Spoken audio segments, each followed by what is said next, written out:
Hey guys, welcome back. ಹೇಗಿದ್ದೀರಾ ಎಲ್ಲರೂ? ನಾನು ಚೆನ್ನಾಗಿದ್ದೀನಿ, ನೀವು ಚೆನ್ನಾಗಿದ್ದೀರಾ ಅಂತ ಭಾವಿಸ್ತೇನೆ. ಸೊ ಇವತ್ತೊಂದು ಫುಡ್ ವ್ಲಾಗ್ ಮಾಡುವ ಅಂತ ಸ್ವಲ್ಪ ಗ್ಯಾಪ್ ತಗೊಂಡೆ. 2 ದಿವಸ ಆಯಿತು ನಾನು ಹಾಕದೆ. ನನಗೆ ಟೈಮ್ ಸಿಗಲಿಲ್ಲ, ಅಂದರೆ ವಾಯ್ಸ್ ಓವರ್ ಹಾಕಲಿಕ್ಕೆ ಟೈಮ್ ಆಗಲಿಲ್ಲ. ಸೊ ಇವತ್ತೊಂದು ಎಮ್ಮೆ ಆಗಿರುವಂತಹ ಒಂದು ಚಿಕನ್ ಮಧೂತ್ ರೆಸಿಪಿನ ತೋರಿಸ್ತಿದ್ದೇನೆ. ಇವಳೇನು ಯಾವಾಗಲೂ ಬಿರಿಯಾನಿದ್ದೇ ಆಗ್ತಾಳೆ ಅಂತ ಅಂದ್ಕೊಳ್ಬೇಡಿ, ಯಾಕಂದರೆ ನಾವು every week of the Friday ನಾವು ಈ ಥರ ಏನಾದರೂ ಬಿರಿಯಾನಿ ಮಾಡ್ತಾ ಇರ್ತೀವಿ. ಸೊ ಆವಾಗ ಬೇರೆ ಬೇರೆ ವೆರೈಟಿ ಮಾಡುವಾಗ ನಾನು ವೀಡಿಯೋಸ್ ಮಾಡಿ ಹಾಕ್ತೇನೆ ಅಷ್ಟೇ. ಸೊ ಲೆಟ್ಸ್ ಸಿ ಹೇಗೆ ಮಾಡೋದಂತ ನೋಡುವ. ಮಧೂತ್ ಮಾಡಲಿಕ್ಕೋಸ್ಕರ ಮೊದಲಿಗೆ 2 ಮೀಡಿಯಮ್ ಸೈಜಷ್ಟು ಟೊಮ್ಯಾಟೊ ಮತ್ತು ಕೊರಿಯಂಡರ್ ಲೀವ್ಸ್ ಇದೆಯಲ್ವ, ಅದನ್ನು ಫಸ್ಟಿಗೆ ಗ್ರೈಂಡ್ ಮಾಡಿ ಇಟ್ಕೊಳ್ಬೇಕು. ಇದು ಆ್ಯಕ್ಚುಲಿ ಮಾಡೋದೇ ಕುಕ್ಕರಲ್ಲಿ. ಕುಕ್ಕರ್ ಚಿಕನ್ ಮಧೂತ್ ಅಂತ ಹೇಳ್ತಾರೆ. ಸೌದಿ ಅರೇಬಿಯಾದಲ್ಲಂತೂ ತುಂಬ ಫೇಮಸ್ ಆಗಿರುವಂತಹ ಒಂದು ರೈಸ್ ಆಗಿದೆ ಇದು. ಒಂದು ಕುಕ್ಕರ್ ತಗೊಳ್ಬೇಕು, ಮತ್ತು ಸ್ವಲ್ಪ ಆಯಿಲ್ ಹಾಕ್ಕೊಳ್ಬೇಕು, ಎಷ್ಟು ಆಯಿಲ್ ಬೇಕು ಅಷ್ಟು. ಆಮೇಲೆ 2 ಮೀಡಿಯಮ್ ಸೈಜಷ್ಟು ಆನಿಯನ್ ಹಾಕ್ಕೊಂಡಿದ್ದೇವೆ. ಸೊ ನೀವು ಕೂಡ ನಿಮಗೆ ಕ್ವಾಂಟಿಟಿಯಲ್ಲಿ ಬೇಕಾಗುತ್ತೆ ಅಷ್ಟು ಹಾಕ್ಕೊಳ್ಳಿ. ಅದು ನಾವು ಎಷ್ಟು ಮಂದಿ ಇರ್ತೇವೆ ಅಷ್ಟರಲ್ಲಿ ನೋಡಿ ಮಾಡುವಂಥದ್ದು.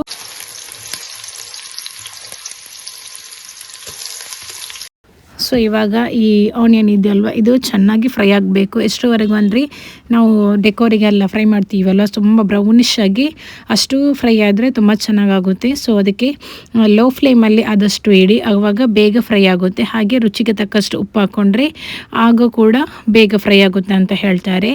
ಸೊ ಇವಾಗ ನೋಡಿ ಆಲ್ಮೋಸ್ಟ್ ಫ್ರೈ ಆಗ್ತಾ ಬಂತು. ಇನ್ನು ಇದಕ್ಕೆ 2 ಗ್ರೀನ್ ಚಿಲ್ಲಿ ಫುಲ್ಲಾಗಿ ಹಾಕ್ಕೊಂಡ್ರೆ ಆಯಿತು. ಆಮೇಲೆ ಸ್ಪೈಸಸ್ ಇದೆಯಲ್ವ, ಆಲ್ ಸ್ಪೈಸಸ್ ಅದನ್ನು ಕೂಡ ಹಾಕ್ಕೊಳ್ಳಿ. ಅದು ಹಾಕಿದ್ರೇ ಇದು ಮಧೂತ್ ಇದೆಯಲ್ವ ಅದು ತುಂಬ ಚೆನ್ನಾಗಿ ಬರೋದು.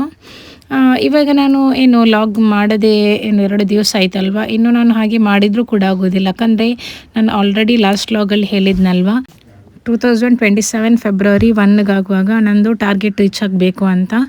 ಸೊ ನಾನು ಇವಾಗ ಅದಕ್ಕೆ ಮಾಡ್ತಾ ಇದ್ದೇನೆ. ಒಂದು ಸ್ವಲ್ಪ ಇದೆ 4000 ವಾಚ್ ಅವರ್ಸಲ್ಲಿ. ಸ್ವಲ್ಪ ಅಂದರೆ ನೀವು ನನಗೆ ಸಪೋರ್ಟ್ ಮಾಡಿದರೆ ಆದಷ್ಟು ಬೇಗ ನಾನು ಕಂಪ್ಲೀಟ್ ಮಾಡೋಕ್ಕೂ ಕೂಡ ನನಗೆ ಈಸಿ ಆಗುತ್ತೆ.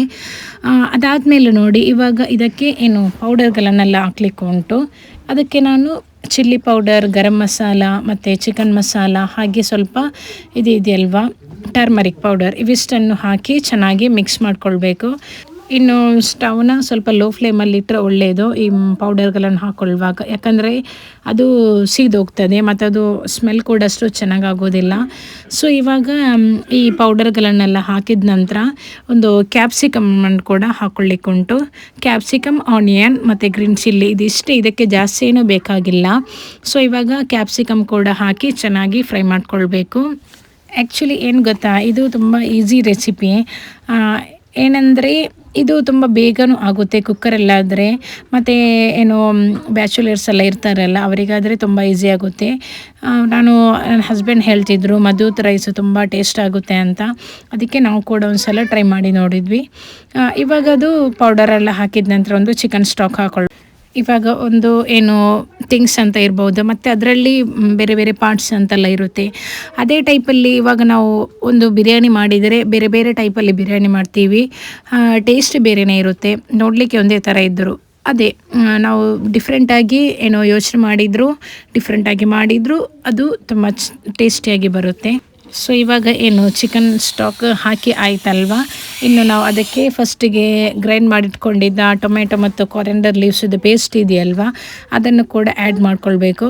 ಇದು ಹಾಗೆ ಸ್ವಲ್ಪ ಹೊತ್ತು ಹಾಗೇ ಇದನ್ನು ಕುದಿಲಿಕ್ಕೆ ಬಿಡಿ, ಯಾಕಂದರೆ ಅದರದ್ದು ಹಸಿರು ವಾಸನೆ ಹೋಗಬೇಕಲ್ವ ಅದಕ್ಕೆ. ನೋಡಿ ಇವಾಗ ಇದಕ್ಕೆ ಚಿಕನ್ ಆ್ಯಡ್ ಮಾಡ್ಕೊಳ್ಬೇಕು. ಚಿಕನ್ ಬಂದುಬಿಟ್ಟು ಒಂದು 500 ಗ್ರಾಮ್, ಸ್ವಲ್ಪ ಜಾಸ್ತಿನೇ ಇರಬೇಕು ಅನಿಸುತ್ತೆ. ಸೊ ಈ ಚಿಕನ್ ಎಲ್ಲವನ್ನು ಹಾಕಿ ಚೆನ್ನಾಗಿ ಮಿಕ್ಸ್ ಮಾಡ್ಕೊಳ್ಬೇಕು. ಮತ್ತು ಅದೇ ಮಸಾಲೆ ಉಂಟಲ್ವ ಅದರಲ್ಲೇ ಸ್ವಲ್ಪ ಫ್ರೈ ಆದರೆ ತುಂಬ ಟೇಸ್ಟ್ ಬರುತ್ತೆ. ಯಾಕಂದರೆ ಡೈರೆಕ್ಟಾಗಿ ನಾವು ಸ್ವಲ್ಪ ಚಿಕನ್ ಹಾಕಿದ ಮೇಲೆ ಆವಾಗಲೇ ಸಡನ್ನಾಗಿ ನೀರೆಲ್ಲ ಹಾಕಿದರೆ ಅದು ಅಷ್ಟೊಂದು ಟೇಸ್ಟಿಯಾಗಿ ಬರೋದಿಲ್ಲ. ಹೀಗೆ ಸ್ವಲ್ಪ ಹೊತ್ತು ಅದರಲ್ಲೇ ಬಾಯ್ಲ್ ಮಾಡೋಕ್ಕಿಡಿ. ನಾನು ಎಲ್ಲ ಲಾಗಲ್ಲೂ ಕೂಡ ಹೇಳ್ತೇನೆ, ಹಾಗೆ ಮಾಡಿಟ್ರೇ ಅದು ಚೆನ್ನಾಗಿ ಉಪ್ಪು ಮತ್ತು ಮಸಾಲೆ ಎಲ್ಲನೂ ಹೀರಿಕೊಳ್ಳುತ್ತೆ. ಇವಾಗ ಇದು ಕುದೀತಾ ಉಂಟು. ಇನ್ನು ಇದಕ್ಕೆ ಒಂದು ಸ್ವಲ್ಪ ಕರ್ಡ್ ಆ್ಯಡ್ ಮಾಡ್ಕೊಳ್ಳಿ, ಯಾಕಂದರೆ ಕರ್ಡ್ ಆ್ಯಡ್ ಮಾಡಿದರೆ ಅದು ಸ್ವಲ್ಪ ಟೇಸ್ಟ್ ಆಗುತ್ತೆ ಅಂತ ನಾವು ಆ್ಯಡ್ ಮಾಡಿದ್ದು. ಏನು ಗೊತ್ತಾ, ನಾನು ಕ್ಯಾಪ್ಷನ್ ಹಾಕಿದ್ರೆ ಅಜ್ಜಿ ವಾಪಸ್ ಹೋದರು ಅಂತ. ಹೌದು, ನಮ್ಮ ಮನೆಗೆ ಅಂದರೆ ನನ್ನ ಅತ್ತೆ ತಾಯಿ ಅವರು ಮನೆಗೆ ಬಂದಿದ್ದರು ಸ್ವಲ್ಪ ದಿವಸ ಇದ್ದೋಗುವ ಅಂತ. ಏನಂದರೆ ಇವಾಗ ನಮಗೆ ಮನೇಲಿ ಯಾರಾದರೂ ಅಜ್ಜಿ ಎಲ್ಲ ಇದ್ದರೆ ತುಂಬ ಖುಷಿಯಾಗುತ್ತೆ. ಅವ್ರು ಏನಾದರೂ ಒಂದು ಮಾತಾಡ್ತಾ ಇರ್ತಾರೆ. ಹಾಗೆ ಒಂದು 15 ಡೇಸ್ ಇದ್ದರು ಅವರು. ಮತ್ತು ಹೋಗುವಾಗ ತುಂಬ ಬೇಸರ ಆಯಿತು. ಅವರಿಗೇನು ಗೊತ್ತಿರುವುದಿಲ್ಲ, ಅಂದರೆ ಏಜ್ ಆದಮೇಲೆ ಅವರದ್ದು ಒಂದು ಮಕ್ಕಳ ಥರ ಎಲ್ಲ ಮಾಡ್ತಾ ಇರ್ತಾರೆ. ನನಗಂತೂ ತುಂಬ ಮಿಸ್ ಮಾಡಿಕೊಂಡೆ ಅವರನ್ನು. ಒಂದು ಅಂದರೆ ಆವತ್ತು ರಾತ್ರಿ ಅವರು ಇಲ್ಲದಿರುವಾಗ ಅವರೇನೆಲ್ಲ ಮಾಡ್ತಿದ್ರು ಅದೆಲ್ಲ ತುಂಬ ನೆನಪಾಗ್ತಿತ್ತು. ಸೊ ಹಾಗೆ ಅವರಿಗೆ ದೇವರು ಆರೋಗ್ಯ ಕೊಡಲಿ ಅಂತ ಇನ್ನೂ ಕೂಡ ಬೇಡ್ತೇನೆ. ಇದಾದಮೇಲೆ ನೋಡಿ, ಫೈನಲ್ ಆಗಿ ನೀರು ಹಾಕಿದ್ರಾಯಿತು. ನಾವು ಎಷ್ಟು ರೈಸ್ ತಗೊಳ್ತೀವಿ ಅಷ್ಟು ಒಂದು ಅಂದಾಜಲ್ಲಿ ನೀರು ಹಾಕ್ಕೊಳ್ಬೇಕು. ನೀರು ಹಾಕಿದ ನಂತರ ರೈಸ್ ಮೊದಲಿಗೆ ಅದು ಸೋಕ್ ಮಾಡಿಡಬೇಕು. ಸೋಕ್ ಮಾಡಿದಷ್ಟು ಅಕ್ಕಿ ಬಿರಿಯಾನಿ ಅಂದರೆ ಮಧುತ್ತು ತುಂಬ ಟೇಸ್ಟ್ ಆಗುತ್ತೆ.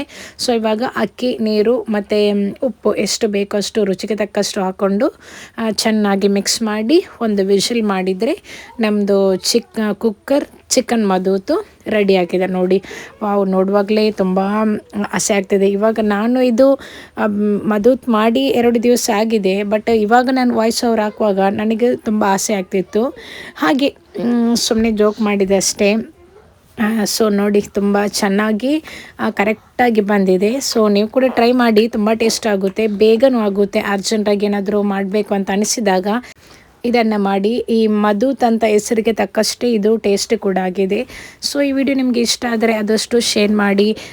ಇನ್ನು ನೆಕ್ಸ್ಟ್ ವ್ಲಾಗಲ್ಲಿ ಒಂದು ಇಂಟ್ರೆಸ್ಟಿಂಗ್ ಆಗಿರುವಂತಹ ಒಂದು ವ್ಲಾಗ್ ಮಾಡ್ತೀನಿ. Until watch my video. Thank you, bye.